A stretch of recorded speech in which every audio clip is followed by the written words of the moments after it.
Hi, and welcome everyone to Ethereal Encounters Unveiled. Today we are broadcasting live on the United Public Radio Network and the UFO Paranormal Radio Network, 105.3 on the Gulf Coast and 107.7 FM in beautiful New Orleans. Hey everyone. So good to be back and see you again. And as you just heard, welcome to Ethereal Encounters Unveiled. Today we're broadcasting on the United Public Radio Network and the UFO Paranormal Radio Network. God bless both of them, which is 105.3 on the Gulf Coast and 107.7 FM in New Orleans. So before I get started, I just want to let you quickly know that we have two shows a week. One is on Thursday, which is a live show that airs at 5 p.m. Eastern Standard Time. And the other one is typically a pre-recorded show that airs on Fridays at 3 p.m. Eastern Standard Time. But moving forward, we're going to be doing a lot more live shows on Friday, which is super exciting. I'm going to try to open up my schedule because I have a full schedule all the way until January, and I would like to open up the lives because I like the interaction of the chat too. I dig it. I mean, the pre-recordings get aired, of course, on the same platform through the same social media, but I'm going to devote Fridays to doing some more lives. So yeah, stay tuned for that. That'll be super duper fun. But thank you again for joining us. And today, I am thrilled to be able to have back with us again, Brandon Martin. Now, I had a conversation with him about a month ago or so, and it intrigued me so that I asked him to come back because I still have a lot of questions for him. And a little bit about him. He's the founder of S.E.E.D Truth Academy. And today we're going to have a discussion that I'm really excited to move forward with. So in a world full of news filtered with endless information, it's often difficult to separate fact from fiction. And we all know this with the iteration of AI and how it's become so difficult to even tell truth from fiction and know what's real and what's not. And our perceptions are being shaped for us. They really are through social media. Now, fortunately, a lot of us don't buy into it, but there are a lot that do. And it happens often without us even knowing. So today, we're embarking on a journey beyond the surface to explore what's true and what's not, and how we can reclaim our own perspectives. And we're going to have a discussion about truth, too, which is really important to me. So we're also going to be diving deep into natural law again, and the ancient wisdom traditions. And we're going to discover how these timeless principles can help us navigate the modern world. So let me bring Brandon. Brandon. Hello. So good to have you back. Yeah, it's awesome. I really enjoyed our last discussion. Thank you. I did too. You're definitely one of my favorite people to talk to. Oh, that's awesome. True.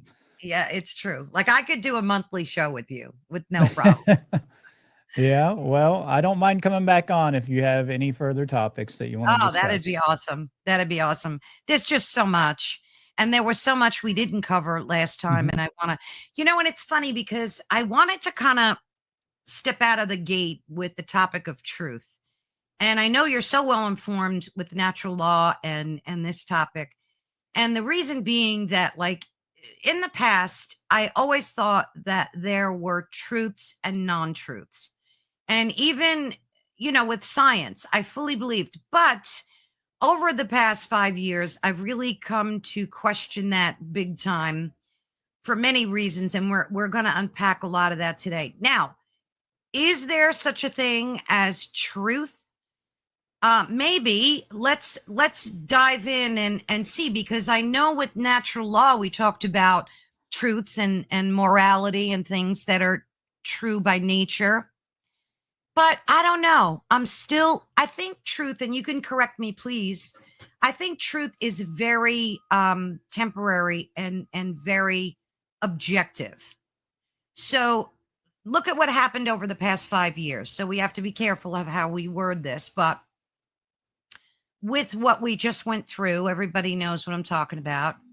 You know, we were told to trust the science, trust the science, trust the science, and everybody did. And the science turned out to be a big, fat, freaking lie Yes, indeed.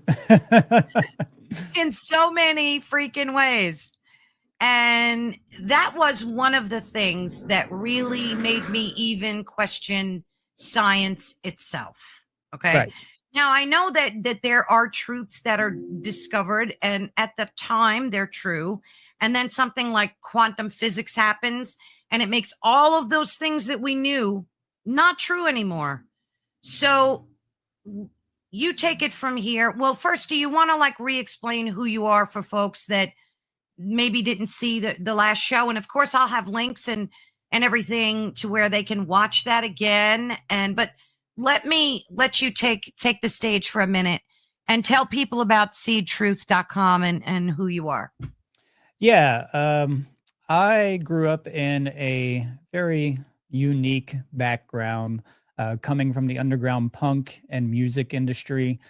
Specifically with skateboarding involved. My dad was a founder of a huge DIY skate park, which we got affiliated with Viva La Bam. We were on Tony Hawk's Underground Part 2.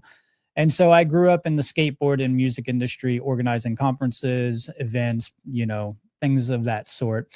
I grew up with a very eclectic access to many different, great authors and a very, very intelligent father. So he was making me read things from Aldous Huxley, Julian Huxley, George Orwell. These were required readings in my household to understand the geopolitical world and to get a firm basis of a good worldview that's not poisoned, obviously. So I was partially homeschooled as well. Eventually, I got activated, and then I started my own conference, which is called the S.E.E.D Conference. And then it kind of organically grew into the S.E.E.D Truth Academy. And that tends to be where I focus most of my work at this point. I'm involved with a lot of other people from what's known as the One Great Work Network, which you can find that at the onegreatworknetwork.com. So I work within a community that tends to be circling around, trying to bring about the abolition of slavery in all forms. So this is what we're trying to do daily. Awesome. Now I think that's how I found you, was on that One Great Network. Yes, probably. Yeah. Yeah. There's a few good folks on there that I reached out to that I scheduled interviews with.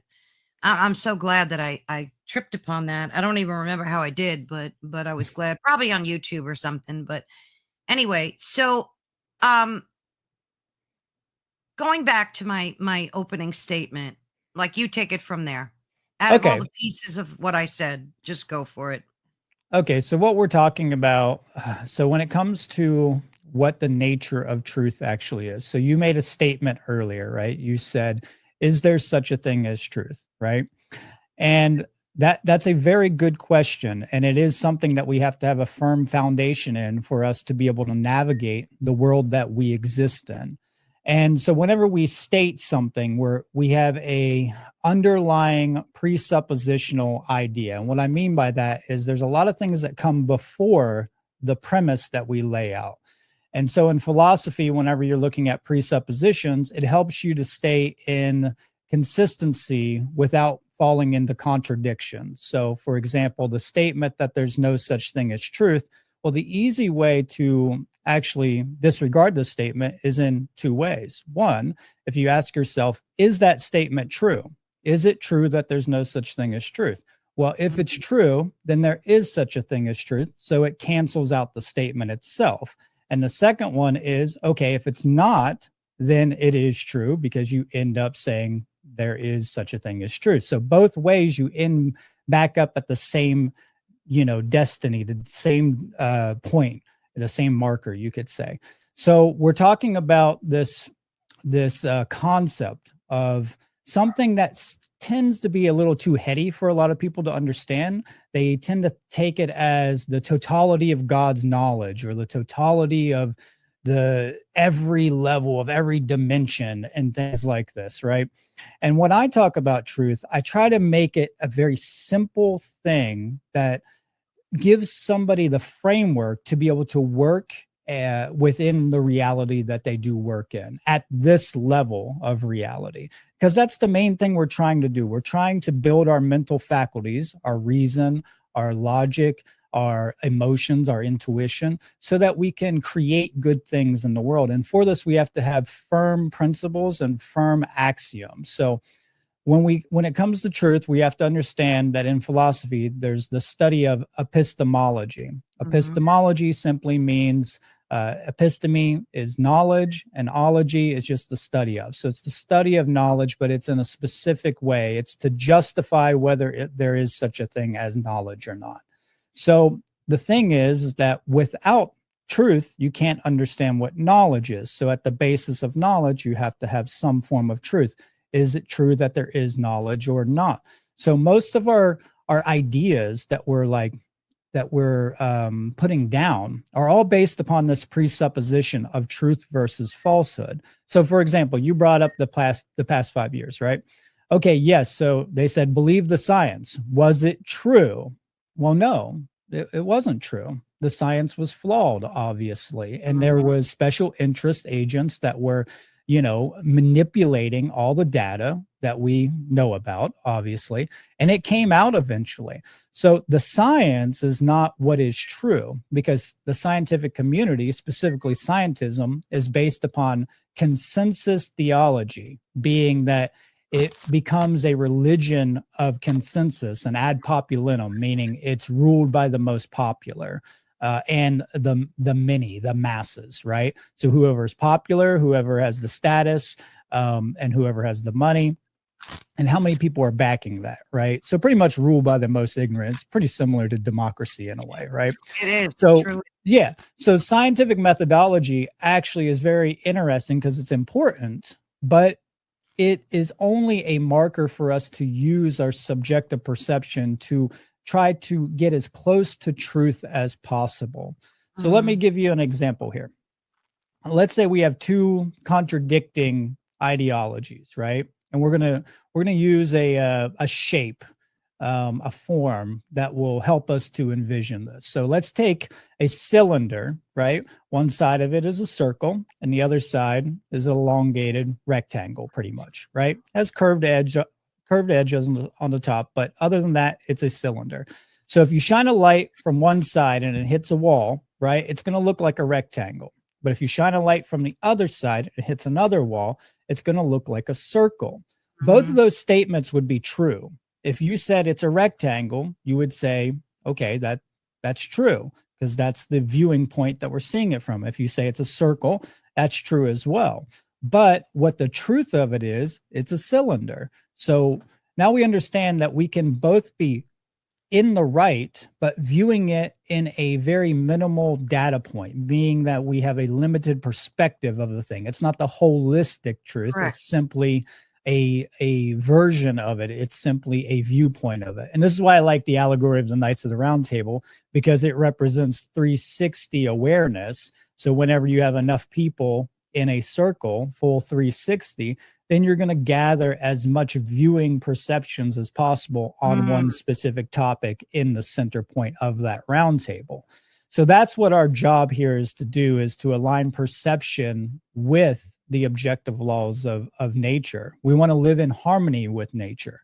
That's our purpose here, is to live in harmony and to steward nature, not to live in opposition and to, fill our environments with toxicity and to, just rape the resources from the land and the people and the animals and everything like this. We want to live in some sort of homeostasis with them. And for that to be done, we have to understand that to get to a moral premise, we have to have an objective truth behind it. If there's no such thing as objective truth, then morals become arbitrary and they just become whatever we say it is rather than what it actually is, right? So An example of this I gave last time is if you have an assaulter and then a victim, let's say a rapist and the victim of the rape, right? And they both are having ideas that are different with morals. One is that, hey, I'm being raped, I'm the victim, and I'm saying that what you're doing is wrong, and this is objectively wrong, right? And the other one saying, well, this makes me feel good. It's just completely fine. I get what I want. And this is my truth in that situation, that I feel good about this. I have a hedonistic pleasure with it.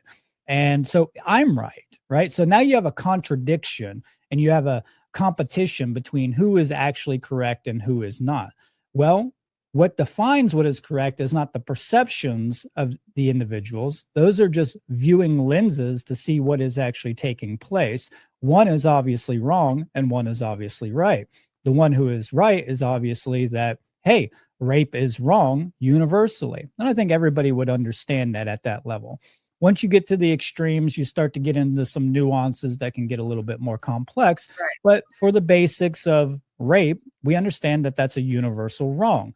And if we believe that, then we already have a basis for an objective truth, because that means that it can't change. It's something that's separate from the perceptions of the event taking place. So what is a perception, right? We have to ask this. A perception is a subjective interpretation of something that we are perceiving. That's similar to consciousness, right? So the way I look at perception is it's like glasses. Okay, it's a lens for our consciousness to look at that which is. And so if your prescription for your lenses are good, you're going to see things way more clearly, correct? If they are bad, then the definition of those things are going to become less clear. That's literally why we have that term definition for, let's say, like televisions. The better the definition is of the television, the more clear the television becomes. The better the prescription is for your glasses, the more clear the visible reality becomes, okay? So these things are all very important when we're looking at our ideas, because everything from this starts with truth. And if we don't believe that there is such a thing as truth, then we actually fall into a psychopathology known as solipsism. Solipsism means that you believe you're the arbitrator of truth, or that there is no such thing as truth, and that everything in reality is simply a figment of your monad mind. And it is a psychopathology. It is a mental illness. And the problem with this is that when you say that, first of all, it's a God complex. You're claiming to be the Most High. You're claiming to be the divine mind of the universe. And the second thing is, it's quite an insult to say that to other sentient autonomous beings, that you are nothing but an NPC in my monad mind. Right. I'm not talking about collective consciousness. And that you only exist for me, my selfish purpose, for my own personal experience. And that's it. And if there is such a thing as truth, I can't spread it to you. I can't speak it to you, because I'm speaking it to myself. Myself already knows it. But most solipsists don't even believe in truth. Yet there's a contradiction there, because if they don't believe in truth, well, then how can they be solipsistic, right? Right. Because they believe in the idea of solipsism as a truth, but yet they can't be there. So the fundamental law that I always follow is the law of non-contradiction. If I find a contradiction in my ideology, I try to reconcile that. So this is, in a way, reconciling paradoxes. So when we look at things, somebody may say something that is true, but we just don't have the viewpoint, the clarity of the mind or the vision to be able to see that they could be speaking a truth, but we're just not seeing it from the same angle. And we need to open our minds to be and alter our orientation to be able to see that. So I hope that kind of lays a good foundation for truth. I did bring some working definitions for some things. Yeah. And I will say, here's a good quote too from George Orwell. Speaking of George Orwell, he says, the very concept of objective truth is fading out of the world. Lies pass into history. And this is what we're seeing nowadays. You know, we see that propaganda, like Edward Bernays, the father of propaganda, he pushed so much propaganda into society. And we see that All the history books are being altered. Our languages are being altered. Terrible. The definitions of words are being altered. Yes, it's horrific, right? The idea of science itself is completely being dismantled and altered, where science was actually intended as an authentic method for discovering the laws of nature, have now become a political device or weaponized to be used against individuals for dominance over them, obviously. So I'll state this, that the way that I define truth is in a very simple way. It's that which is. That's it. It's a very spiritual concept too. It is simply that which is, or we could elaborate a little bit, which is that which is currently occurring in the present moment of now, and that which has occurred. And that's it. It's not in the future, doesn't exist in the future. Futures are probabilities. They are wave frequencies. But once those wave frequencies have collapsed into a particle, thus we have some quantum theory here, right? Exactly. It becomes a solidified truth in nature, right? So is that we have your to definition, or did you read that? That's brilliant. It really is. It's a aggregated synthesis of many different data points, you know. So that's a definition. That which is. I heard that from an old spiritual teacher named Mark Passio, and then of course a lot of things started to unravel for me, because once we understand that we're trying to demystify the truth so that even a child can use it as a mental faculty, as a basis, as a philosophy, to be able to navigate this world and build a better self and build better behaviors in that world, to be more creative, to be, to activate the imagination, to be a holistic spiritual being here, and to be able to create in this world for better things rather than being stifled and being in arrested development, right? So the other thing that I would say about the truth is that it's not based upon how we say it is based upon what it actually is. And we can talk about how we say it is, and hopefully we get to what it is. But even if we don't exist, there is other things, being true collective consciousness, that extends beyond the human monad mind, that do exist. So the universe will go on to be a conscious universe, a conscious living organism, even if we don't exist anymore. And it will be experiencing a reality at this level that we could define as an objective truth. And from that, we get universals. And universals are like the rape thing. It's universal no matter what time, no matter what place, no matter what person is perceiving it. It is always going to be wrong. You know, no matter what culture you grew up in. If you grew up in a culture that they said rape was okay, and then you came over here and started raping people, it doesn't change it in any way, shape, or form. So it's immutable, meaning it's unchangeable based upon our wants, our desires, or our decrees, our arbitration, our leaders. You know, so this is another thing. This is the idea of claiming to be God, right? When I can say that I'm a sitting president and I can decide what truth is, thus I can decide what laws I can create, because I'm claiming to be the lawmaker of the world, of the universe, pretty much, but of humanity in this situation, then I can arbitrate what right and wrong actually is, meaning I can completely flip a right into a wrong on the basis of perception or consensus with other people. If I get together with enough people, if I have 51% of the population that says rape's okay, I can go out and create a law with it. And then next thing you know, the other 49% are all victims of that, right? So we have to be very careful about our foundations.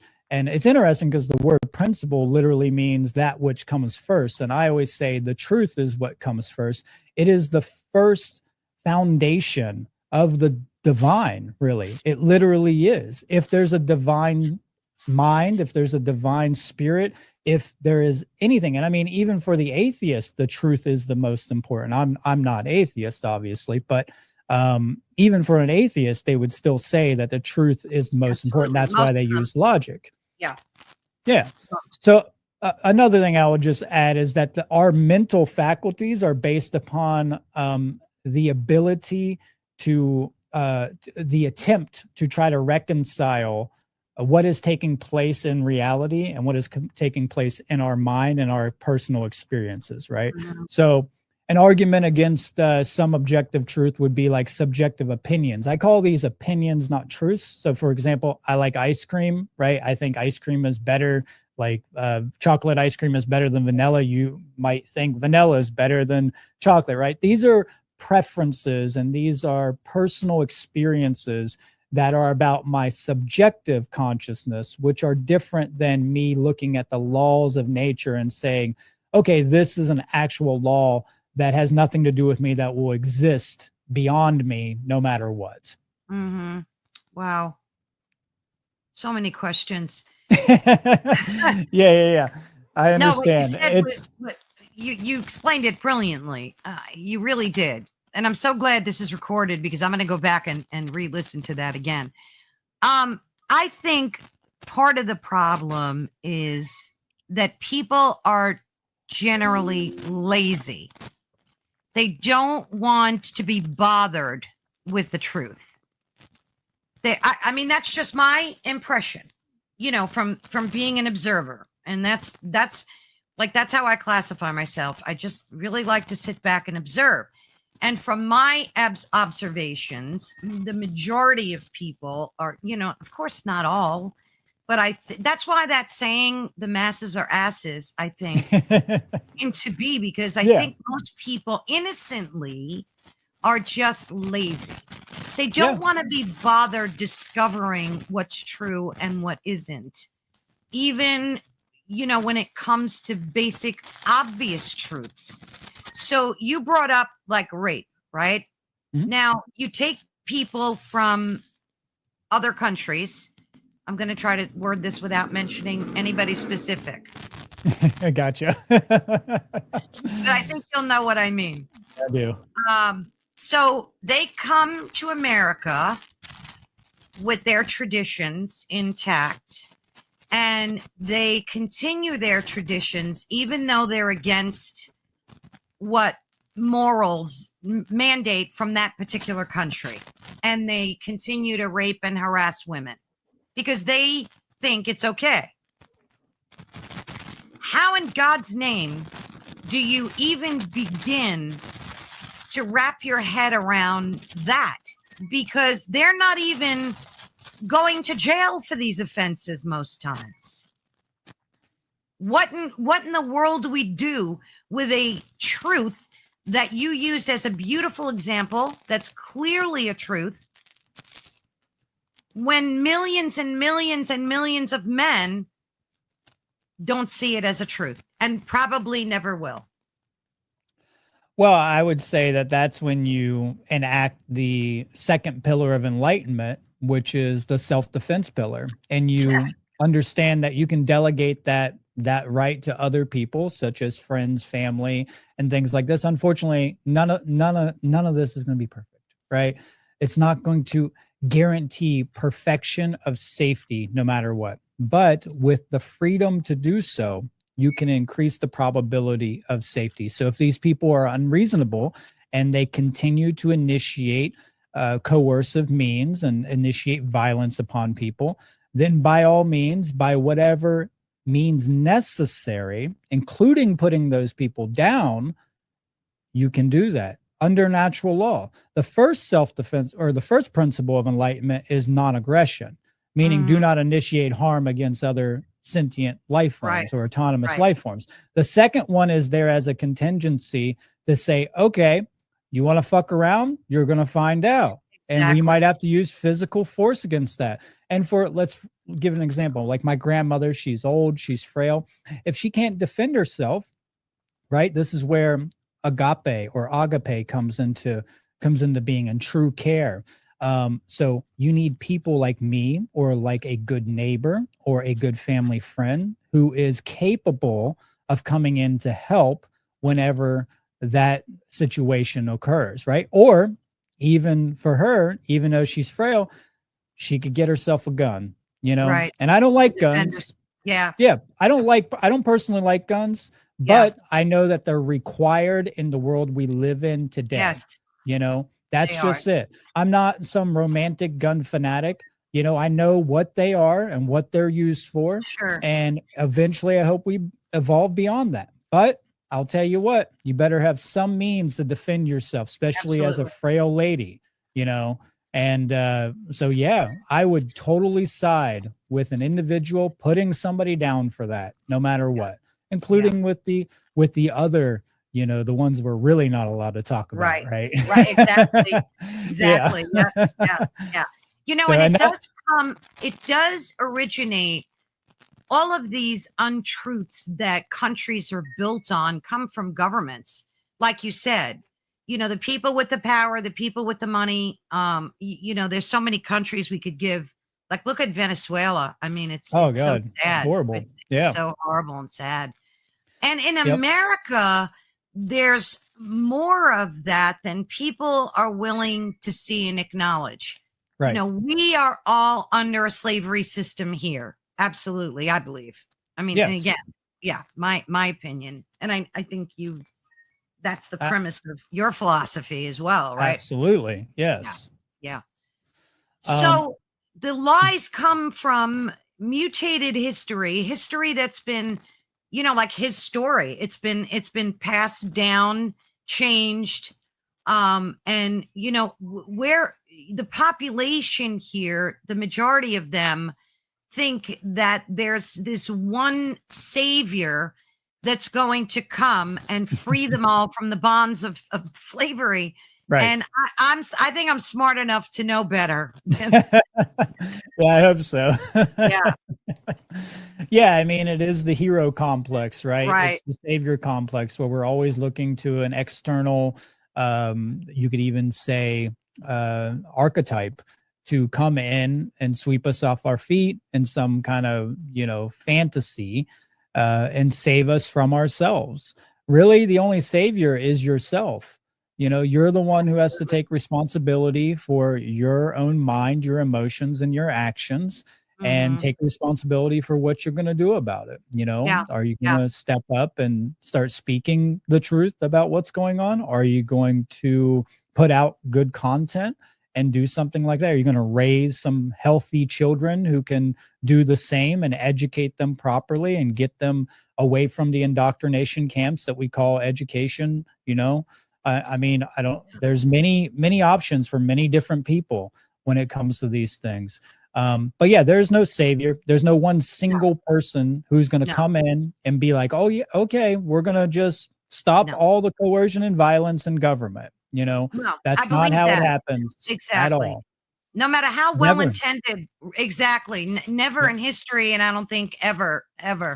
Um, I think that good intentions are great. Okay, let me ask you this question, because I think it's timely, very timely, and I think it can go to truth and perception very well. Okay. My perception is that no one should burn the American flag, because I perceive that to be morally wrong, because you live in a country that's giving you freedoms, and there's a lot of blessings living in America as well. So I perceive that to be morally wrong. Now, president comes out recently and says anybody that burns a flag gets a year in jail. Now, all the truthers out there that are saying, this law impinges my freedom of expression and speech and goes against the Constitution. So where is the truth here? Is the truth that it's morally wrong to burn a flag, or is that just my perception? Or the truth is it's in the Constitution or amendments or wherever it is, wherever that law sits, that you're not supposed to burn let's talk about that for a minute. Okay. Yeah. We can talk about it. I think in my personal philosophy, I would say that is simply a preference or a boundary for some people, right? boundaries and morals can be completely different. Preferences and opinions and morals can be completely different. So all we have to ask is it directly violating any individual's liberties? If it is not, then it is not immoral.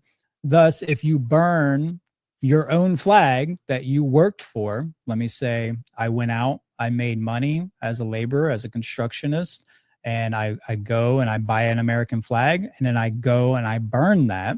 I'm not violating anybody else's personal private property, their autonomy, their individuality in any way, shape, or form. Now, if I stole that flag from them, okay, yeah, then I'm violating their private property, right? And if I, let's say, harm them with it, if I kidnap them and blindfolded them and choke them out with it, yeah, it's a violation of that. The flag is just a symbol. And there's a reason why under the First Amendment, even though I'm not a constitutionalist, I think the Constitution was horrific and it actually led to the monster that we have today. But there are a few amendments in there that were put on to leash the beast, you could say, right? Exactly. Right. And they were from the non-federals who, were like, hey, we shouldn't be doing this, but if we're going to do it, we're going to put this leash on it, So under the First Amendment, yes, it is protected to be able, that's protected by our perception that we grant this idea that we have the right to rebel against tyrannical states. So, for example, if America, right, became full tyrannical, which it pretty much already is, but if it became full tyrannical and that law is in place and you're not allowed to speak out against that symbolically, right, that is full dictatorship. That is full censorship. That means that you have to obey, you have to comply with the dictates of those in authority. And this is the moral relativism that I'm talking about. So the idea here is that if we were just on a desert island and we put that situation between two individuals, we can readily understand that burning a flag is completely, it has nothing to do with it itself. Just burning the flag has nothing to do with any kind of immoral action. Now, as a symbol, right, there's these things called hate speech protection, right? So inciting riots is what I was Trump just was going to actually ask you talking. that. Right. Right. So the incitement of a riot is considered to be a violation because you're inciting harm, right? Exactly. But we have to be very careful with that because when we do that, then we give power over to the government, the authorities who are not here to truly protect us, to continue to use this power to dominate more and more of us. So they get an inch, they go a mile, right? So as soon as, and that's what happens. So they'll say, here's a problem, right? We've incited some riots. People have been inciting riots by burning flags. And then the people react. And then they're like, here's the solution. We're going to lock everybody up in the entire country for a year, okay, for burning a flag, whether you've incited a riot or not. Is that called the Hegelian dialectic or something like that? Yes, it's called the Hegelian dialectic. Hegelian dialectic, Yes, it's problem, reaction, solution. It was created by George Hegel, and he was a great philosopher. And his method is actually used in schools. It's thesis, antithesis or antithesis, and then synthesis is the same thing. Nice. So I didn't know that. They use it in school. It's part of the trivium process as well. But what has happened is that it has been taken by these master psychologists and master freaking manipulators, and they know how to use it to their advantage because they know that the population is in groupthink and herdthink, and they know that if we have a problem and we present it through the media through a distorted lens, right, then we can get people to react, and then we'll get them on our side so that when we initiate the solution, they're okay with it. They're gonna, be right there next to us. Now, obviously, there's a little give and take with that because some people like me will recognize it and be like, no, that's actually not okay. You're actually using executive powers that the Congress cannot grant you, which is a violation of the Constitution itself. That's a thing that people don't recognize, is that all these executive powers going all the way back to like Woodrow Wilson actually are just an incremental degradation of everybody's liberty. So every time they use executive powers, it's just the beast getting bigger, and they keep usurping more liberties over and over and over. Yeah, and it's throughout history. I mean, you can't deny it. So yes, you might not personally like it, right? And I understand that. I personally don't think that it's pragmatic or going to do anything, by burning flags. It's the same thing that I think about people going out and destroying, statues and buildings. It's a symbolic thing, but unless it's yours, then don't fuck with it. Just leave it alone. It's not yours. Agree. I mean, he's saying that it incites violence.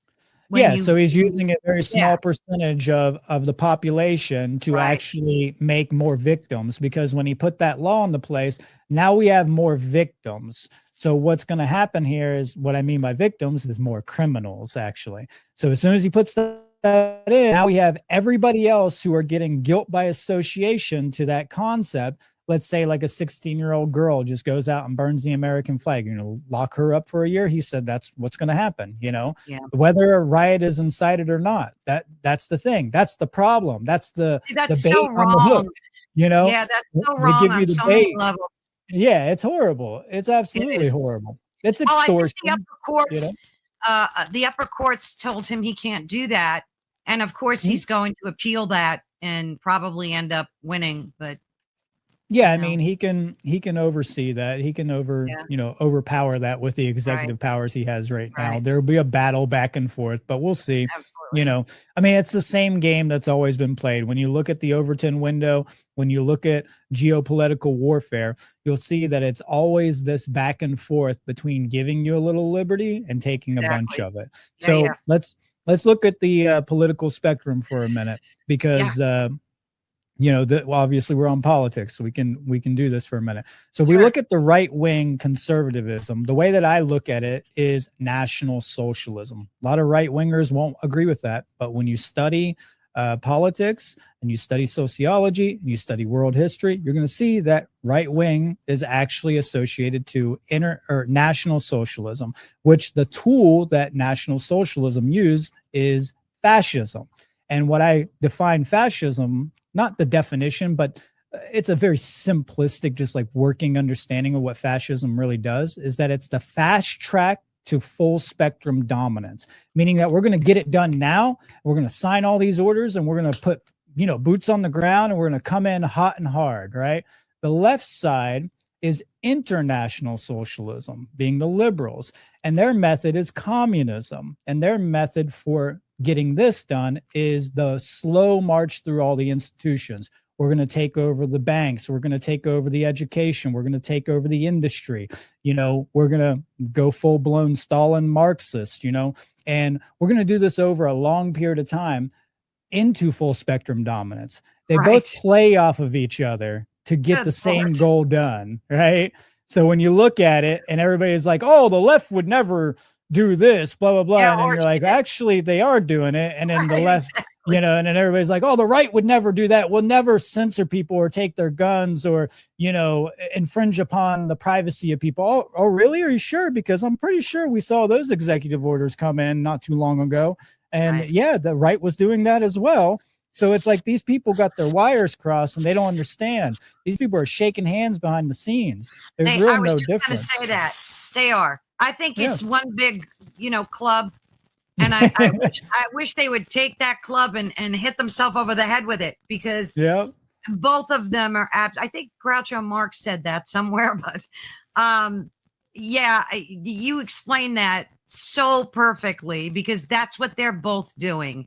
Yeah. And they want us to hate each other, so I think it's the fuel that drives this whole engine, so that, we constantly are at civil war with each other. And it's so ridiculous because people are just not seeing what you just explained, that they're both doing the same exact thing. Yeah, it's because they all want to sugarcoat everything with their flavor of tyranny, right? So that's not my tyranny. Don't worry about it. My tyranny is over here.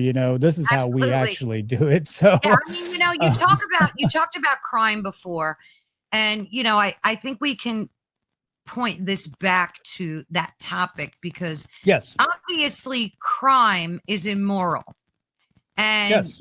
it's part of like the philosophies, I think, of natural law. Do no harm to other people in whatever fashion, whether it's stealing, murder, whatever it is. Yeah.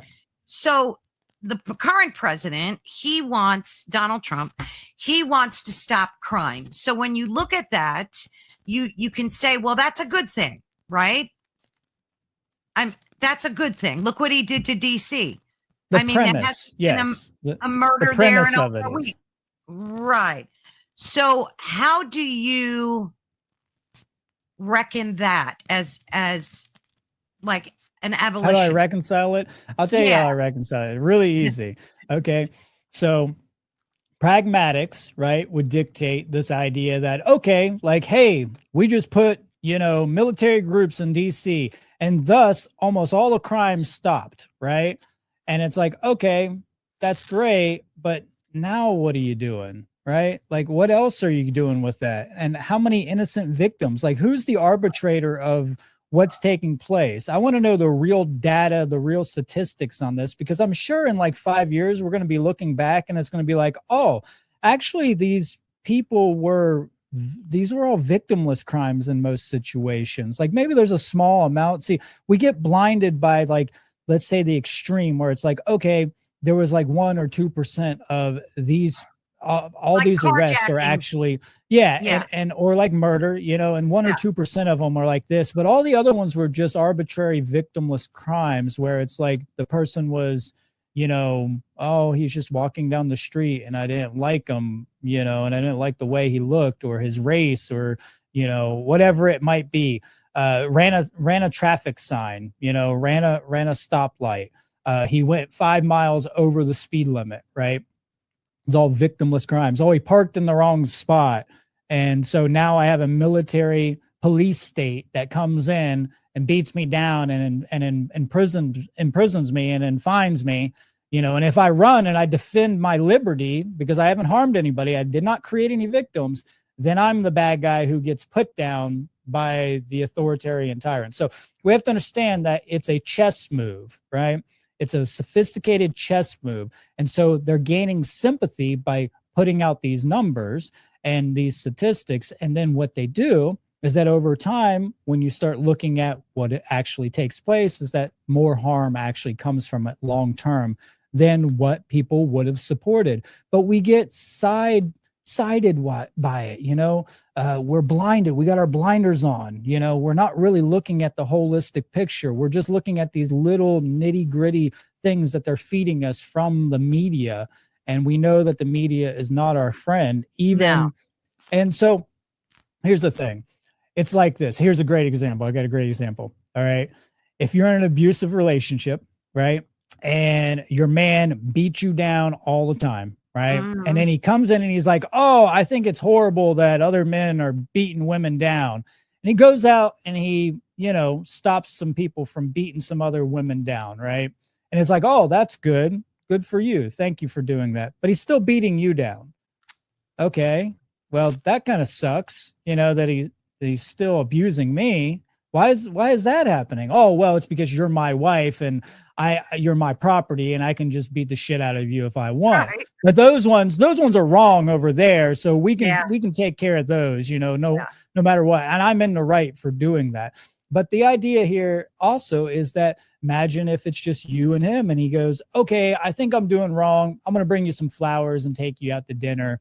And then next thing you know, 2 weeks later, he's beating you down again.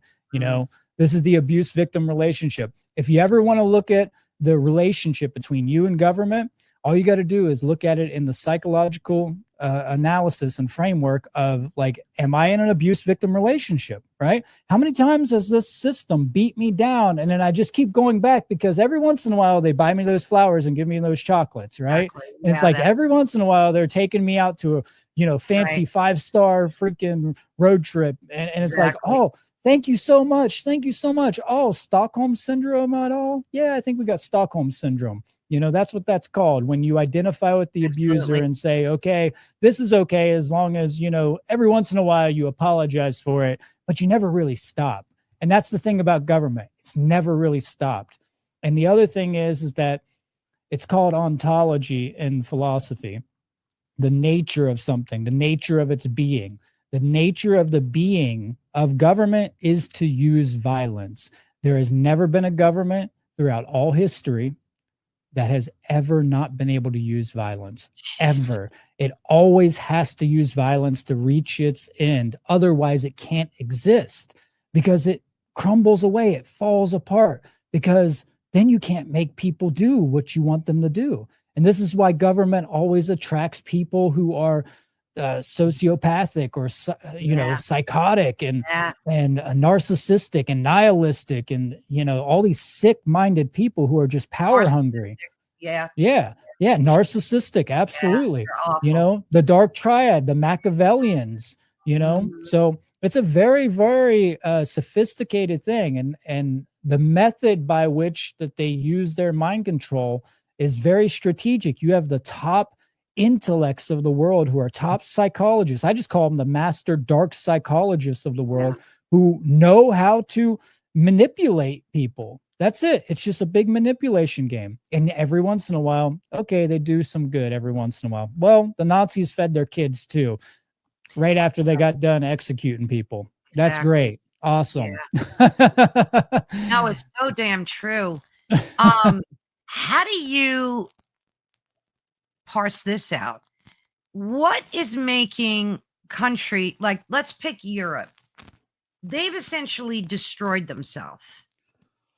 I think it's no longer safe for women to walk the streets there at any age. And I can't help but look at it from my womanhood, that perspective, because women are still treated like fourth-class citizens in many parts of the globe, even in the US still, I think, which is terrible. What makes a government destroy itself in that way? By implementing massive amounts of migration into a country that essentially ruins its own, history and people that are living there. Like, what's the motive for doing something like that? Is it just votes, power, and like, what could possibly make, because now everybody's rebelling over there. I mean, what's happening over there. Yep. I can't wrap my mind around what would make many of these European countries do this. Well, main thing is that as long as you keep people in fear and you keep people fighting with each other, then the war machine keeps going. That's what governments are. They're a war machine, and they want civil discourse, so they get their fuel from the division of genders. That's one of the biggest divisions that they can use, because it's 50-50. So they want to divide the sexes, and then they want to divide ethnicities, because a lot of these people at the top are not only racist, but they're eugenicists, and they believe that their genes are the most superior, and it gives them the right to rule, and they want to breed their stock up, and then they want to use dysgenics to breed our stocks down so that we are easily controllable. So it's a very sophisticated situation across the entire globe, because this is nothing new. All this stuff we're experiencing is nothing new. We've been experiencing it for tens of thousands of years, and it's always rooted in the same dogmatic mindset, which is the dogma of the belief in authority.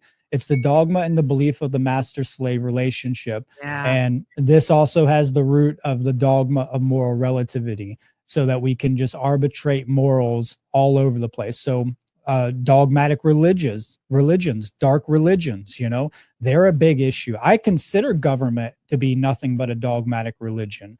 It's not just the government. I mean, the dark religions rule that, that's what's really ruling it. And the word religion is very interesting in Latin. It comes from religio religare, and it means to tie, to hold back, or to thwart from forward progress. But there's a positive context when you don't have the dogma in it, obviously. It can tie you back to truth if you use it properly. So don't throw the baby out with the bathwater, is what I always say. Religion can be a very powerful spiritual tool for you, but institutionalized religions are nothing. They're a sham. They're, it's a freaking hierarchy of control that is set up to make sure that you stay exactly where you're at and they get to rule over you.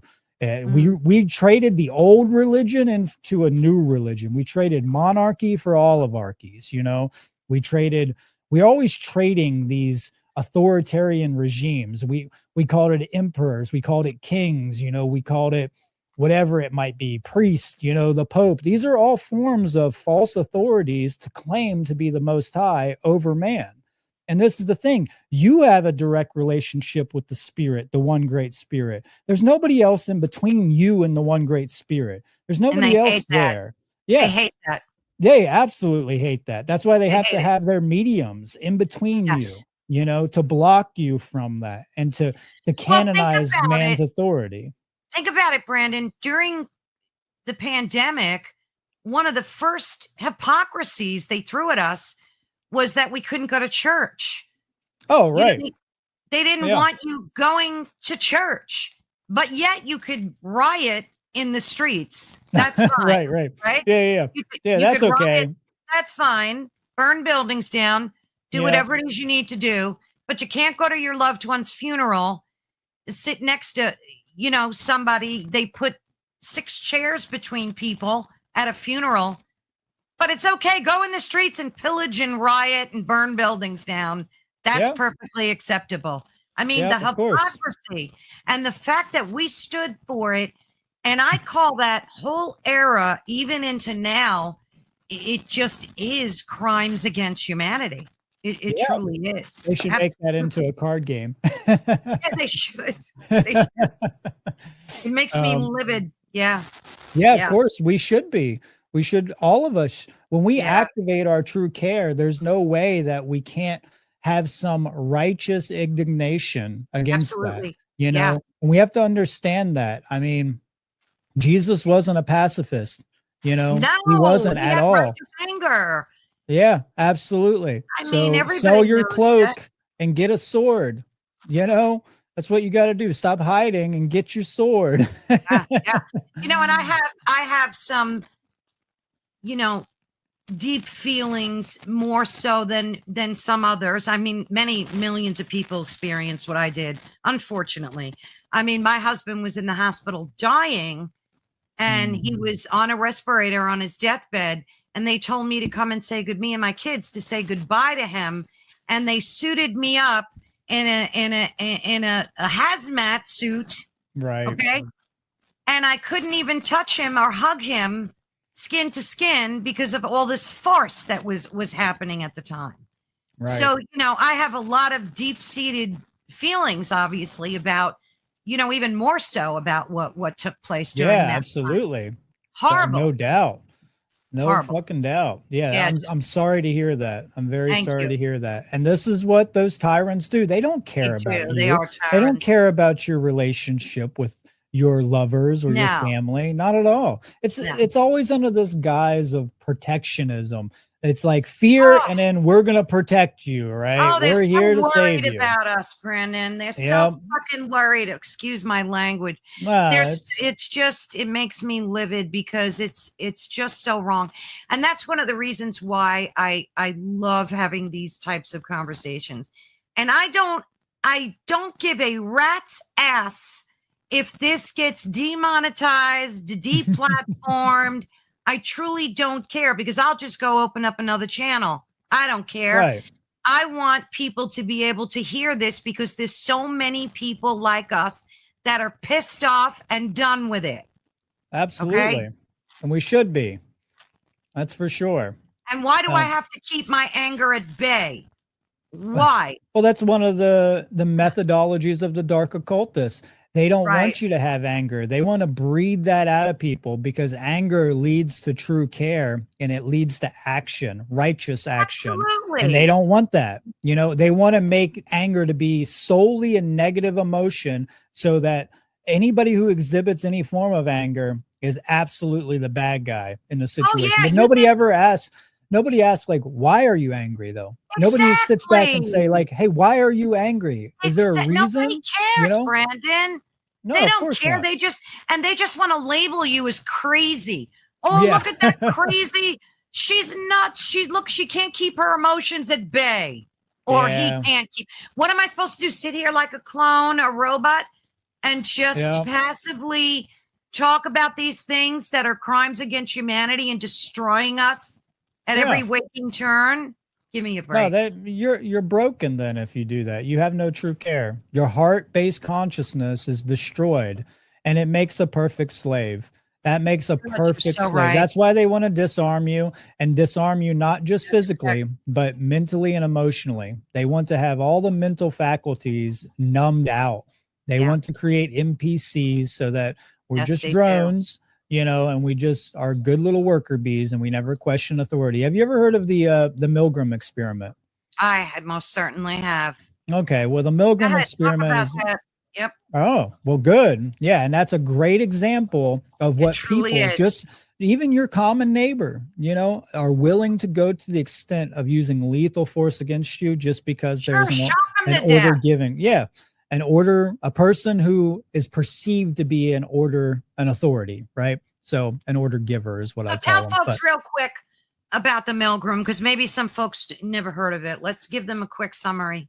yeah, so the Milgram experiment was created by this scientist Milgram, and he put this testing into place where he was trying to gauge like how far people would go in the presence of an authority figure. So what they Yeah, did is that they had one person that was in on the experiment on the other side of the glass, and they would receive an artificial shock, not a real shock.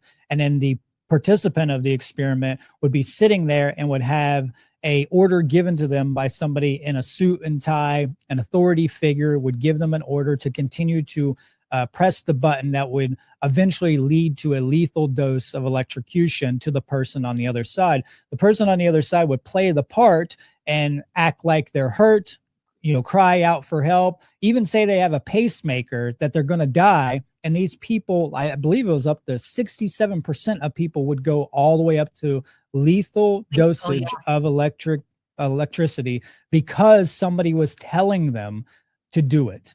And they completely suspend and abdicate their own personal responsibility to use conscience, to say, no, I won't do what you tell me. Do whatever you want to me. It doesn't matter. I'm not going to kill that person, and like 67% of people would that's kill crazy. people, because somebody else told them to do it. And that's the real phenomenon, is that we can continue to project all of our shadow selves onto the leaders, all the Hitlers, the Stalins, the Maos, the Trumps, the Bidens. It doesn't matter. What really matters is we have to understand the psychology, because all those things are a symptom of an underlying psychopathology, a root mental disease that's taking place. So they're all symptoms of that. The government is a symptom of our own internal makeup, what's going on inside of ourselves. So we have to get to the causality within ourselves and understand what we are doing to cooperate, persist, and even manifest these conditions. And we have to change ourselves. We have to be the change we want to see in the world. That's what we have to be. But so we got to get our minds right. So true. But, we all hear about these families that are like trillionaires with wealth and power running things behind the scenes. We all hear that on social media, the Rockefellers, so on and so forth. Right. Are these people the machine that's running the government? A lot of them, yeah. Big think tank institutions, the Bilderbergs, the Trilateral Committee, Tavistock of the institution, BlackRock, oh, yes, absolutely. The Rothschilds, the Morgans, the Henrys, the Kissinger, right? He died eventually, but, there's still a lot of people who are in control. And yes, they've been in control for a really, really long time. Especially when you look into the history of the Rothschilds and the Rockefellers. They have been in our educational and health system, the Rockefellers do. Absolutely. Yes. Yeah. They were the main proponents of the pandemic. And they were the ones who were holistic Yeah. They took out all the holistic aspects of medicine because, that wouldn't bring them enough money, because then people could get medicinal cures and heal themselves, God forbid, right? Yep. William Rockefeller was an oil person, and this is literally where the idea of snake oil came from, because he Oh, would yeah. sell this medicine. He's a traveling merchant, and he would sell this medicine. He'd say it would cure cancer, would cure any kind of illness, etc. But what it was a petroleum-based product, and actually would make people more sick. And thus this Sure. idea of the snake oil salesman came about because of him, so that's where we get the idea of, selling snake oil. It's fake, it makes you sick. Yeah. And everything in our air and all of our foods and everything are filled with petroleum-based products. They're all artificial. All the oils that we cook with, all the nasty seed oil toxins. Yeah. Yeah, the seed oils, Yeah. they're horrible. They're horrible for our bodies. And that's what real illness is that our biological illness is that we're putting in so much toxic food, the preservatives, the GMOs, the oils, all this stuff is so bad for us. And thus 10, 20 years later, or 40 years later, we end up with cancer.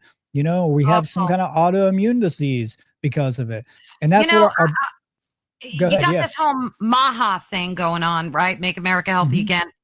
And it's funny, my sister and I were shopping the other day, and we picked up a box of Twinkies or something, and we couldn't believe, because we look at all the ingredients on everything we should, everything. Yeah. And we try to be 90% good. Like sometimes something will slip in, but I asked AI for the recipe, I think, of a devil dog back in the 60s. Do you know it had like 5 ingredients? It had flour, sugar, basic things. And now you look at an ingredient for a devil dog, and it writes like 3 paragraphs of garbage. Of course. Yeah, of course. Yeah. So an example of this, I'm an abolitionist, so I believe in ending all forms of slavery. Yes. But as an abolitionist, that doesn't mean that I also believe that there shouldn't be any kind of rules that we implement. Those rules need to be epistemically and ontologically justified, meaning that they have to be based in truth. They have to be based in the nature of its being and based in morals, so objective morality. I love that. From there, then we can start to get to the external apparatuses of how we organize those things. See, government doesn't have that. Its basis is like a postmodern ideology of moral relativism, which is that I can just decide at the whim, because look, let's say the RFJ stuff, right? He's trying to ban all the red dyes and all that stuff, right?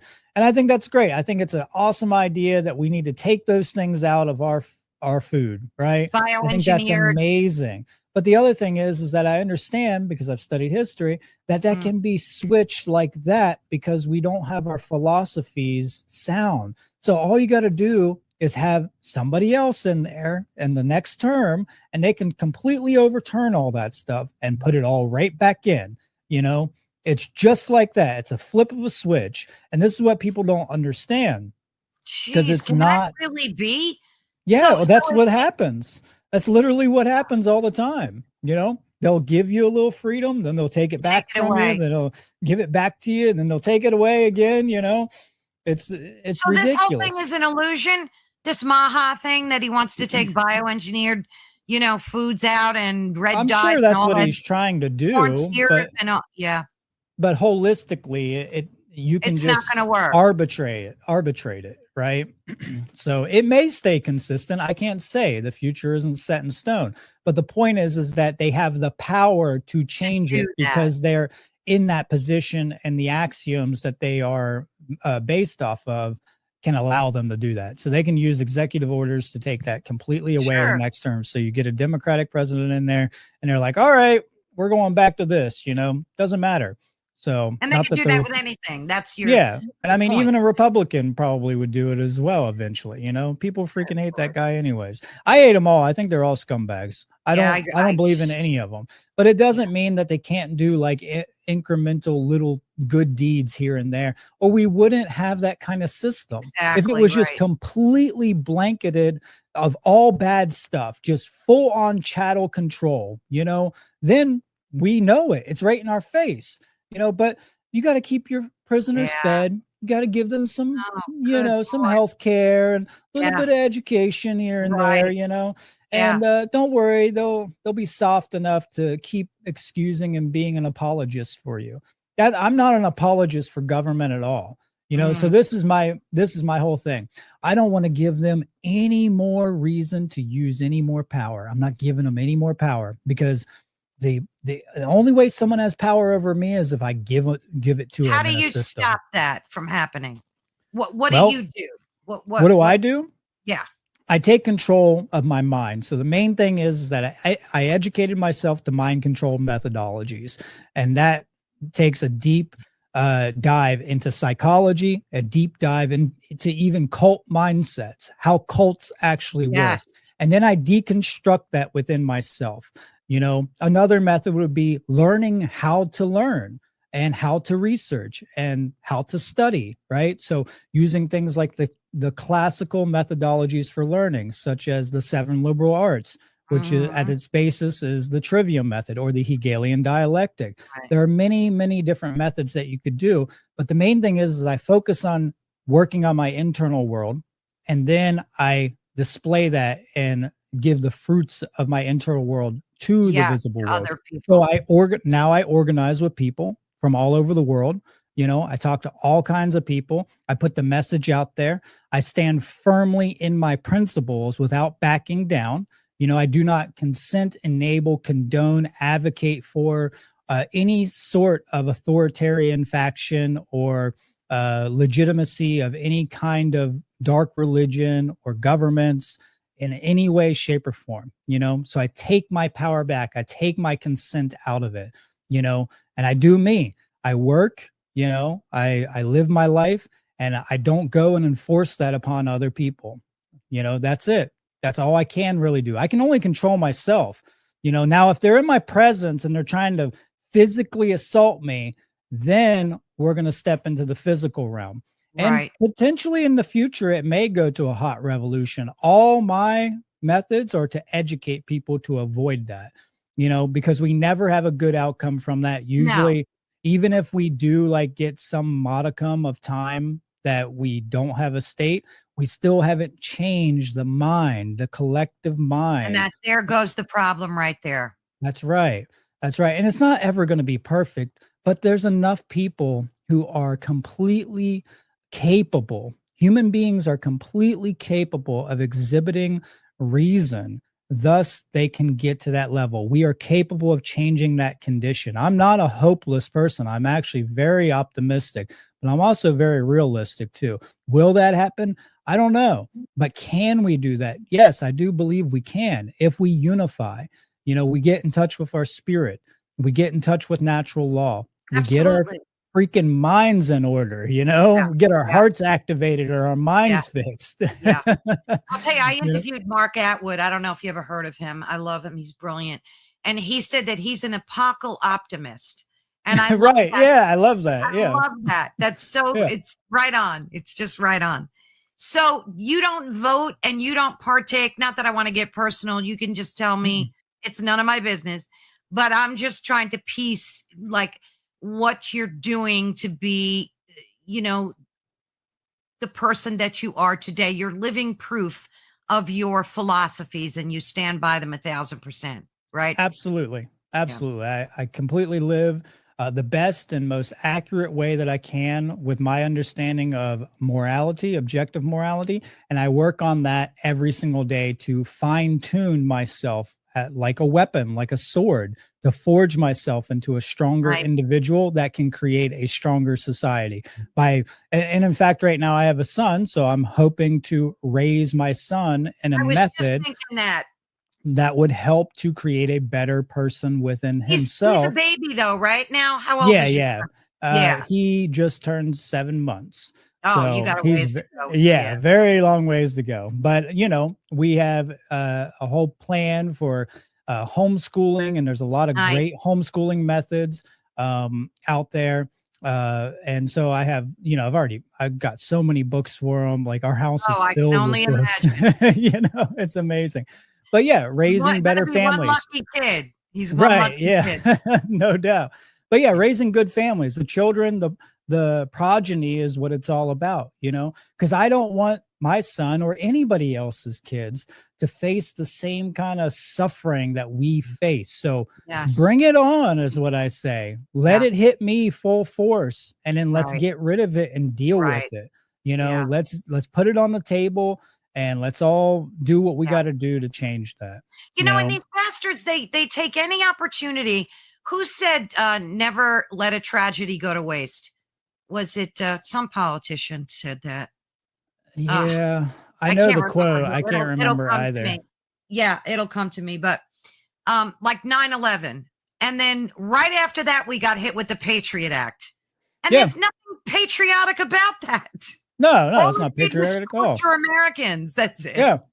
Yeah. It was just to make sure to improve the slave system, exactly. And to keep the war machine going. Obama dropped 28,000 bombs in a year over there in the Middle East. Oh, that's wonderful. Everybody thinks Obama was great, but he doesn't realize how many innocent children he was murdering over there. Well, absolutely. At least his henchmen were murdering. Kicked out 5 million immigrants from this country. And nobody says a word about that. Right. Nobody, because they're all full of it and they're all in on it. And the whole thing is that's my point, is that everybody gets isolated into their, so everybody who votes for the left is because they hate the right. So they vote for this side because they hate that guy, right? Exactly. And the same on the opposite. I don't really like Trump, but I really freaking hate Harris or Hillary, right? Or Biden, right? And it's the same thing. It's all about this identity politics. And you'll realize when you look at it, they're not so different because they end up doing the same thing that the other's doing, right? So everybody's like, they're on the right, the conservatives are like, oh, they're going to protect my guns, blah, blah, blah, blah. And then it's like, oh, yeah, do you remember Donald Trump saying that he would take all the firearms without due process? And he literally was trying to get that done. Oh, yeah, he really wants to protect your right to bear arms. Yeah, no, not really. Right. Yeah, no, not really. Or, freedom of speech. I don't know. It's only when it serves them. It's all strategic, you know, strategic. And people don't have a holistic view. That's the problem. So, yeah. And I think they're too lazy to just be bothered. Yeah. And they want to be able to look at a TikTok video for 30 seconds and get the answer to the universe in that one video. They just want down and dirty, quick and easy. They don't want to read a book. God forbid they should pick up a freaking book. All right. Books. And exactly. And the same thing with even writing cursive. They don't even teach. It's discreet. And then horrible. I heard that, the reason they're not teaching cursive is because they don't want you reading old documents like that were written in cursive. Who knows if that's the truth or not? I don't know. Possible. It's a good outcome for it. Yeah, it could be. Now you teach classes, right? And are you currently teaching classes? I know you said you work with a group of people. Like what are you doing proactively to reach other people and try and educate them? Let's say. Well, right now I'm a stay-at-home dad. So mainly I try to do as many interviews. I write as many essays as possible. I attend many different conferences. There's a conference that I'll be speaking at. I believe it's May. It might be May 1st. I'll have to look it up again, but it's in May. It's called the Funnel Conference. You can find it at freedomundernaturallaw.com. It's called Ignite. I think this is their 5th one. So I'll be speaking at that conference. I try to organize with like-minded people so that we can build a network and strengthen our ability to get the message out there, because, you just have to set one little fire in the minds of men, and then it takes off, and it will start a blaze. It will rise like a phoenix, and all we need is just the right amount of people to make that change. You don't need everybody. You just need just the right amount. It's just like a cooking. It's like an ingredient list. You just need just the right amount of that ingredient to make it work, know? Yeah, And that's that's all we need. We just need a good enough people. analogy. Yeah. Yeah. It's just we have to be very vigilant, and Uh-huh. also we can't fall prey to, like you said, laziness, apathy, self-loathing. These are the three banes of this kind of work, or the banes of freedom is what I call them. When you hate yourself, you're not going to do anything. If you're No. lazy, you're not going to do anything. If you don't care, it's you're not going to do anything. So we got to get out of this dark Yeah, we trinity, do. which is We got to the make people start giving a shit. yeah. That's what it is. Do you, all right, two questions. Mhm. Have you ever, well, I'm sure you have, but I would love to hear about it. Witnessed a transformation in a person who was so opposed to this type of learning, and what was that like for you? Yes. I have many examples, but I got a clear one. There was a skater kid who was actually working for the National Guard. He was training to do martial law, and he came to the skate park that my father owns. And I was, talking to him about some of these things. This was many, many, many years ago. And he was an adult, but younger than me. And we were talking, and I eventually, saw that his light came on when I was talking to him. He was very interested. Next thing you know, he comes back to me a few years later, and he's completely out of the National Guard. Wow. And he was like, I'm never going back. These people were training to take down their own citizens. I'm never freaking going back. You were completely right. And he came online. And ever since then, he's a pianist now. And Oh, he's out wow. there, he's a very, very good pianist. And that's what he focused on, was creativity, rather than storming in guns a-blazing with violence against innocent people in the streets. Wow, that's a really great change.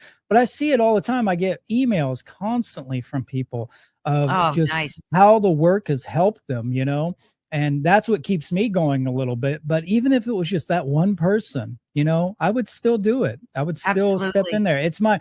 It's my moral obligation to do it, because I understand these things. And if I didn't, then my karma would be shit as well, Right. and I'm withholding all this knowledge that I have that I should be spreading to people. And I also am preventing myself from having good dialogue and learning from other people as well, because I Yeah. don't want to talk about it. I want to have good discourse. I want to put things on the table and be like, okay, maybe I'm wrong, because that's the most powerful thing you can say to yourself, is that you're wrong. That's how you Yes. get rid of ego attachment and ego identification. The negative parts of the ego is you tell yourself, I was wrong. I was wrong for supporting the government. I was wrong for doing these things, these behaviors, and then you got to step into activation. And, I mean, the simplest thing is you don't have to complicate it. Just work on yourself. That's it. Do your shadow work, strengthen your life, Yes. raise a family, or whatever it might be. Get a pet, grow a plant, grow your own garden. There's many different things you can do. But if you want to get on the front line like me, you got to organize with people. You got to Yes, you contact us. do. The You One do. Great Work Network is a great platform for that. There's tons of people on there. I think there's like 47 on there now. And then if you go to their sites, they have more and more people that they have. So it's Yeah. a huge network, and it's all over the world. I spoke at a conference in Italy last year. It was amazing, on Oh, anarchism, nice. to a room full of people your age, and they gave me a standing ovation for it, and they loved it. Are you saying I'm old? No, I'm kidding. No. I'm kidding. You're older than me, though. I am I got older some than you. gray, though. I got a little gray Oh, here. well, It's coming guys in in. their beards, You know who I'm interviewing Thursday? Glenn Tram. He's Oh, on your cool. network. Yeah. Yeah. Yeah. I saw that you interviewed Chris Jansen, right? Yeah, I had a good talk with Yeah. him too. I love Chris. He's an Yeah, Chris is a amazing. great guy. I Yeah, read his he's book. amazing. Very good Yeah, book. he's Yeah. great. I've done a lot of shows with Chris over the Oh, many I'll years. bet. I'll Yeah. bet. So my We get next question. into, well, I was Oh, just you going to get say, we into get what? into a lot of film. So I do a lot of Wow. deep dives into cinema Oh, I and love that. symbolism in film, esotericness of film, and literature too, So yeah, Okay, really well, now fun. I have to ask you this question since we're talking about film. Do you Oh, think what do you think is up with the fact that a lot of these films that we're seeing are projecting the reality and the truth they're almost like prophesizing, the future. And that's no big secret. Everybody knows it. Yeah. So what do you think is up with that? Do you think it's their secret little way of giving us a heads up so their karma doesn't get screwed, like it kind of, That's definitely balance? a big part of it. The Yeah. film industry is very complex, though, when you look at cinema history. So a big part of it, I would put it in three categories. Mm. I would put it as the first category would be the collective unconscious coming through synchronistically. So we all are tapped into this collective unconscious. Carl Jung was a big proponent of this idea.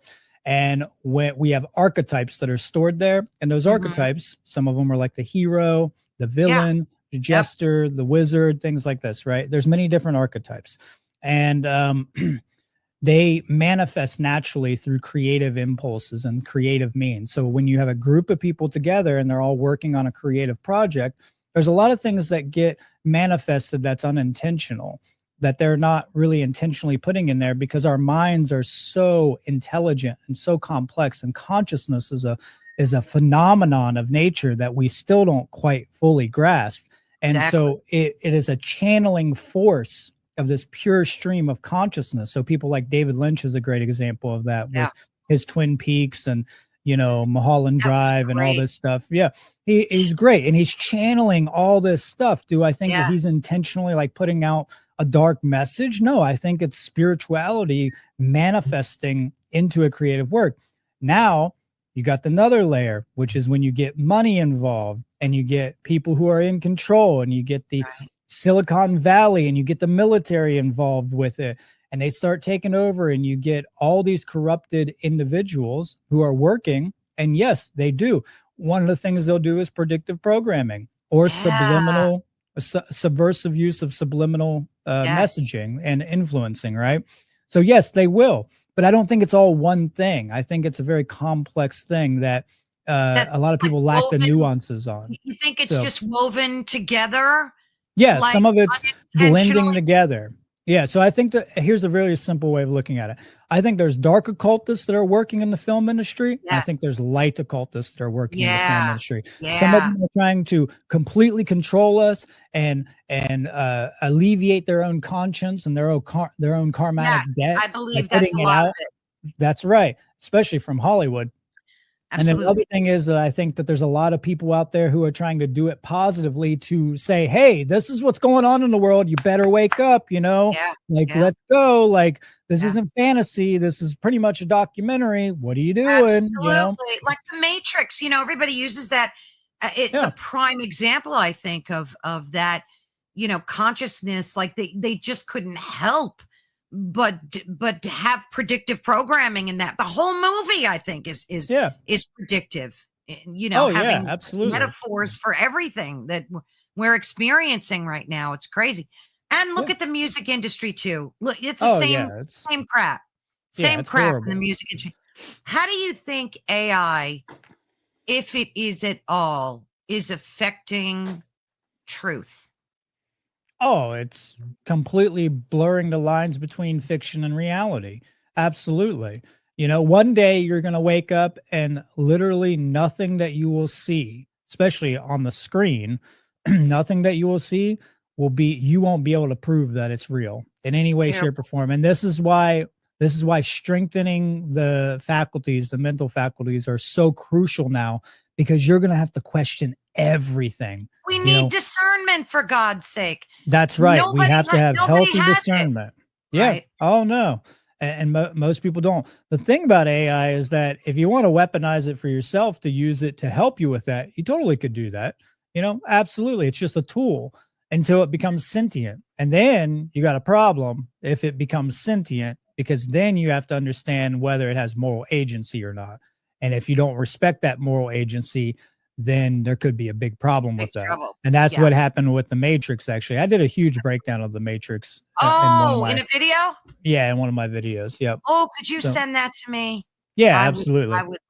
I would love to watch that. Yeah, it's very good. You'll really love it. I get into a lot of the allegory of it and correlate it to not only the psychology, but also the great philosophers it was inspired by.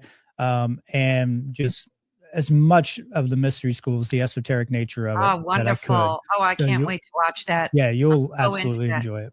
Good, good. So, okay, so what do we do? Are we fracked, so to say, instead of cursing?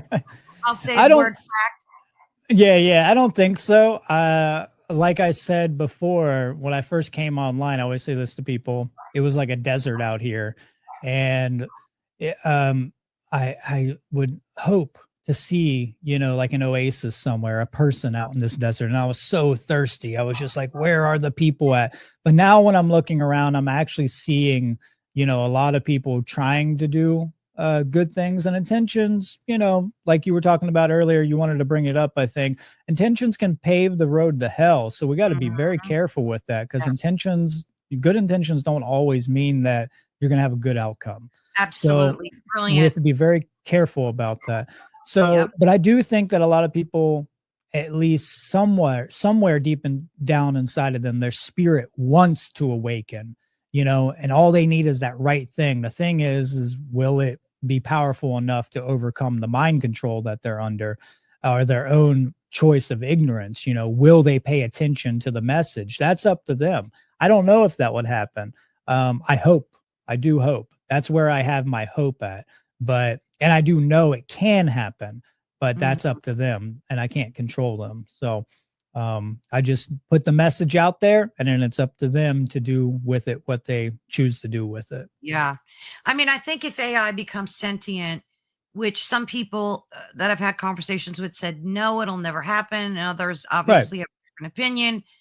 I don't know. I think we're definitely going to be screwed if it does become sentient, Right. because I think it might have the ability to look at us as a danger. Like if it has a directive to keep the planet safe, maybe it'll look at us as a A virus danger. Yeah. Yeah. on Yeah. the planet and then look to, annihilate us from the planet. Who knows? It's all speculative. It all Yeah. is.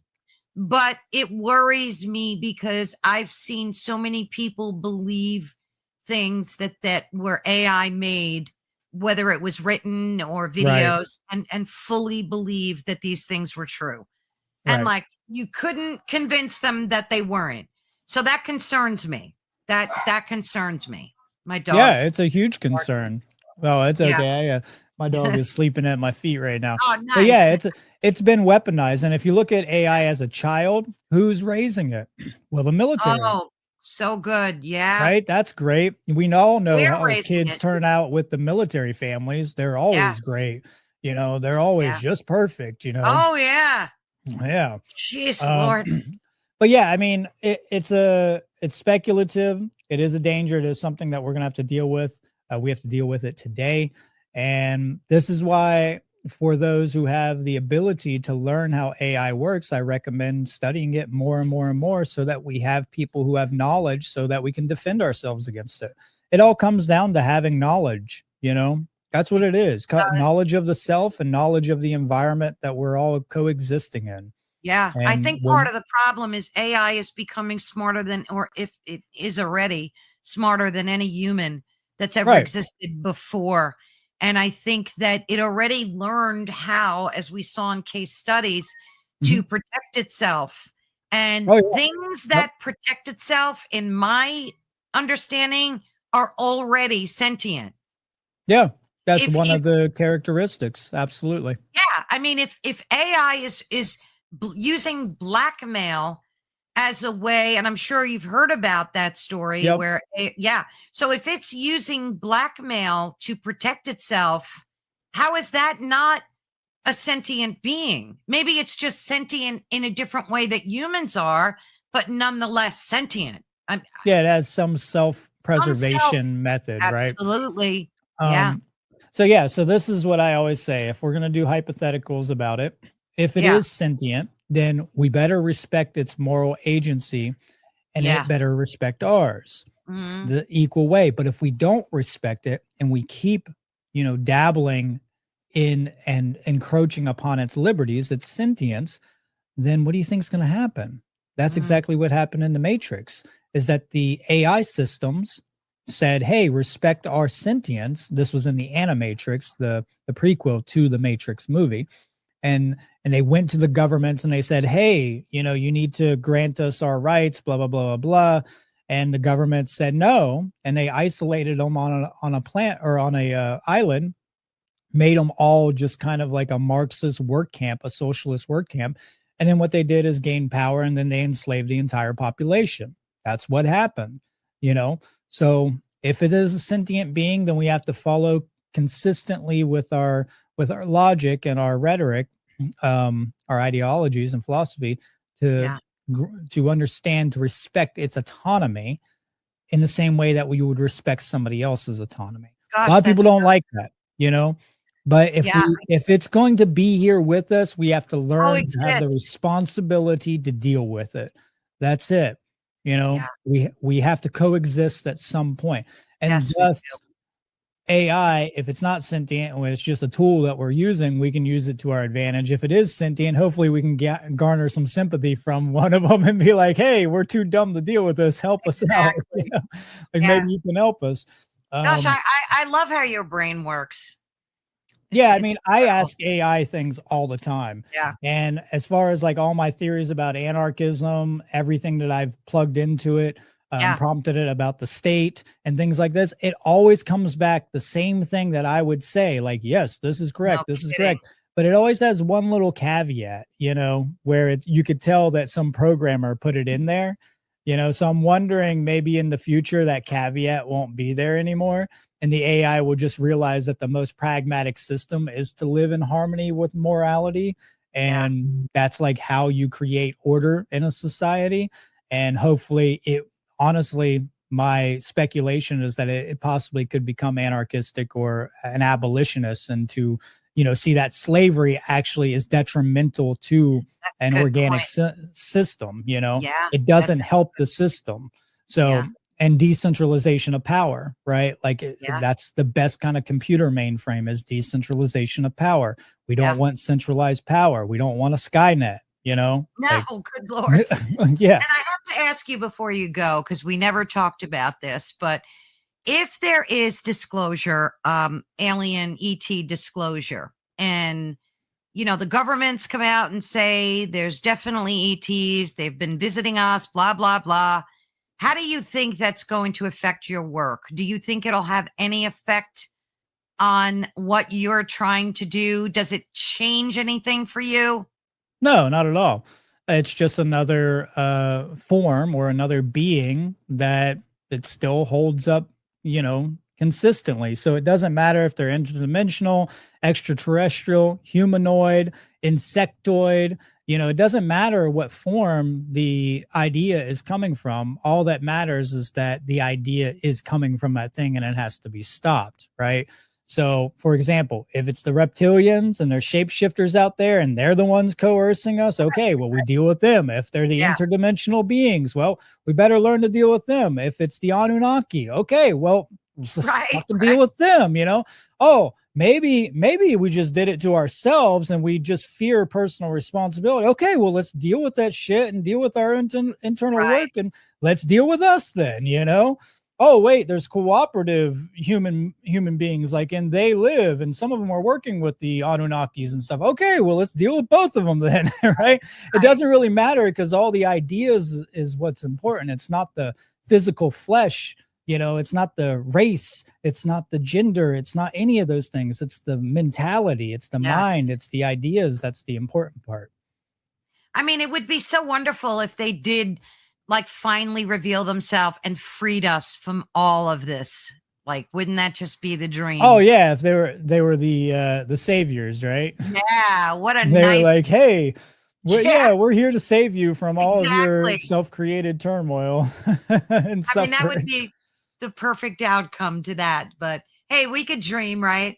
Yeah, we can always dream. Nothing wrong with dreaming. So anything in closing that you want to say that we didn't touch upon today that's important to you? Any message that you want to get out to folks? I will. I want to add one thing in on the extraterrestrial thing. Yeah. Think about alien abduction as an allegory for raising human consciousness. So think about the UFO above, as a plane of higher existence and higher consciousness, the beam that comes down as the channeling agent, and in you, the being on the ground, is the monad consciousness or the lower level consciousness, and thus raising up into the higher extraterrestrial realm, which just means higher terrestrial, right? Beyond the terrestrial, is the aspect of an allegory to raise consciousness into higher beings. And what else does that shape look like? That UFO with the beam that comes down like this, right? It kind of looks like some entheogenic compounds, mushrooms, something like that. Kind of looks like a little mushrooms, right? Yeah, I'm pretty sure it does. It takes that same shape. So no wonder the shamans of all over the world were using psychedelics and entheogenic compounds to raise consciousness and to purge toxicity from the mind and from the body. That's interesting. There's an interesting correlation. Maybe not causation, but definitely an interesting different perspective of the allegory, right? So I don't know. It's just something I thought I would throw that out there. So I'm thinking you should make a meme. Make a meme. Make a meme of it. You need to make a meme of that. Yeah. I think that would be brilliant. Map the whole thing out the way you just explained it.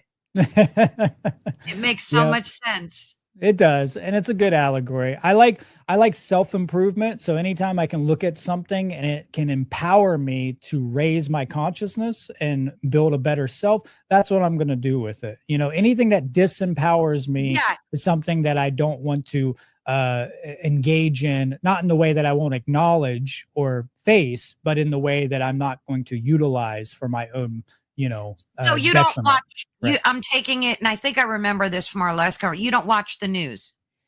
No, I'll watch the news every once in a while, but not chronically.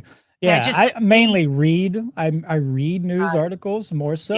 I do too. Rather than watching, because they're all parrots on the news. But every once in a while, I won't watch it in my house. I'll watch it at my grandma's house because she floods herself with it too much. Oh, does she? But but she's very spiritual. She knows how to cut through the bullshit. But I still call her out on it. I'm like, "What are you doing? Turn this shit off." But I'll be watching it, and I'm like, "Man, this is crap. Like, listen to this crap. Let's look it up." And then I'll look it up and look at the data points and be like, "Okay, yeah, this is totally crap," And then you look at the other channels, and they're all saying the same. They are. They're all garbage. It's all garbage. Do you think you had like a Kundalini awakening in your life? Oh, absolutely. Yeah. Do you remember that moment? Like, was it a moment or was it just over time? I've had multiple experiences of Kundalini awakenings. I don't think it's kind of like the, I forget what it's called. I think it starts with an S, which is an abrupt awakening. And then you're just awakened for the rest of your life. Right. And then that's it. I think it's more of an ebb and flow. Especially for me personally, where I understand how to raise the masculine and the feminine energies, the two serpents, through the chakra network and through the chakra systems. And then it has to go back down. It's a wave frequency, it goes up and it goes down like a serpent. And you don't just raise up and you just stay up there all the time. You have to have your head in the clouds, but feet firmly on the ground. You have to have balance between the terrestrial and extraterrestrial, right? So absolutely. So I gotta tell you, when I was 16, I was reading Cosmic Consciousness by Buck on my front porch, and I had a Kundalini awakening, and I had no idea what the hell happened to me back then. Nobody talked about that stuff. Nobody. And it was one of those bam things that happened to me. And I tried for years to have it happen again by reading the same passage, because I thought that it was something in what I read. It was the strangest thing, Brandon, but I will never forget that moment. That was just like one of my most profound moments. And it was just so interesting because I grew up at a time where nobody talked about this stuff. Right. Nobody discussed these things, not openly anyway. Yeah, they would no doubt. You were crazy if you, try to lock you up in a straitjacket, right? They would. I mean, people would. My parents would say, "What the hell garbage are you reading?" Like nobody got it back then. the way that they do now. So Yeah. do you think that this spiritual awakening is happening at a time where it's really needed most on the globe? And do you think it's bringing people together to understand like your teachings? Is it helping you in your teachings? Yes, if it wasn't for the peers, the people who awakened prior to me, I wouldn't have had the tools at my disposal to understand the things that I understand now. So if it wasn't for people publishing content, putting it on torrent sites, making documentaries about it, writing books, Yeah. especially, I wouldn't have the mental faculties or the information that I have. I just happen to be a very diligent student is all. I've always Yeah, been an you're good. overachiever. You And are. so I just focus and I focus and I focus and I leave no stone unturned, you could say, Mm, right? And so, yeah, my Kundalini awakening, my first one was when I was around 21 and I was at my farm at Skatopia. And I was on entheogenic compounds at that point, which mm. helped me to deconstruct my egotism that was taking over at that time period. Oh. But it was a sensation. Oh, you just cut out for a second. Oh, Go ahead. oh, I'm back. Okay. So it was Yeah. a sensation that was like nothing else that I've ever experienced Mm, besides when I tried to focus on it. So my recommendation for anybody is not only to study the Eastern traditions and study the chakra network and the chakra systems and to understand the methods for through meditation, through mm. yoga, through physical activity, through mental and emotional activities. You can stimulate this, but you got to get in tune with your body. You got to talk to your cells. Your cells are all part of your consciousness. They're all a manifestation of your spirit. They're not just some material thing that is not sacred. Your body is a sacred temple. And when you can connect to your body, just like all the ancients would teach you to, we had methods for teaching us to connect to our body. You can then envision and work the energies through your body, through your networks, through your organs, through your spine, and through your nervous system specifically. And then you can start to will it into being. I always say that entheogens, I don't recommend them for people unless you are fully ready and it's in the conscious setting.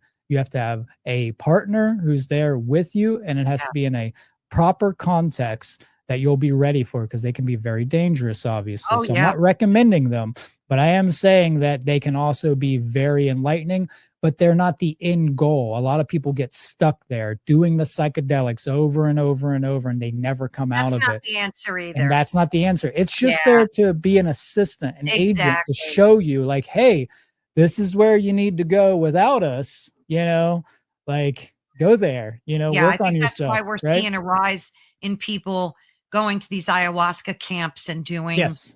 all this Yes. ayahuasca too, right? Yeah. Yes. Very Well, that familiar. was beautiful in closing to say, Brandon.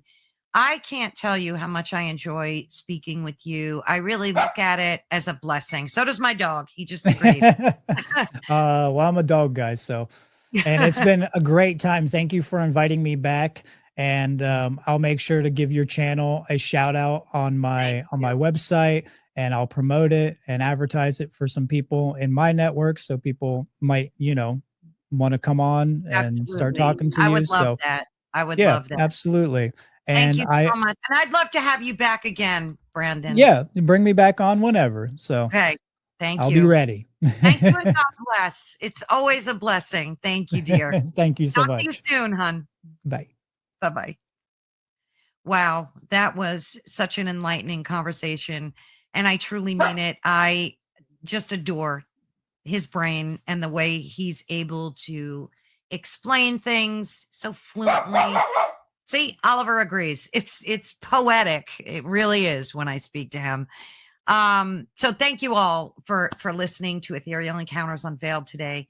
And again, you're hearing us on United Public Radio Network and the UFO Paranormal Radio Network, which is 105.3 on the Gulf Coast and 107.7 FM in New Orleans. And I know we have a lot of radio listeners, so please be kind and head on over at least to our YouTube channel and give us a subscribe and a thumbs up. But we are so grateful to be a part of this network. It's such a blessing indeed. Viewership is growing every month, and I'm so truly grateful for that, obviously.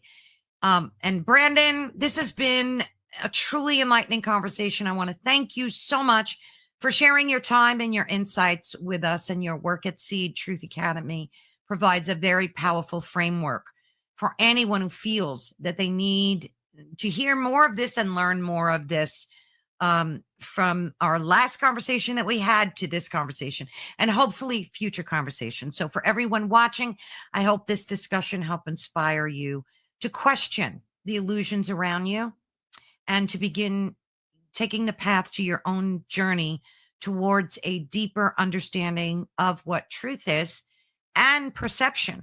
So thank you so much for joining us. God bless each and every one of you, and I will see you on Thursday. Bye-bye, everyone.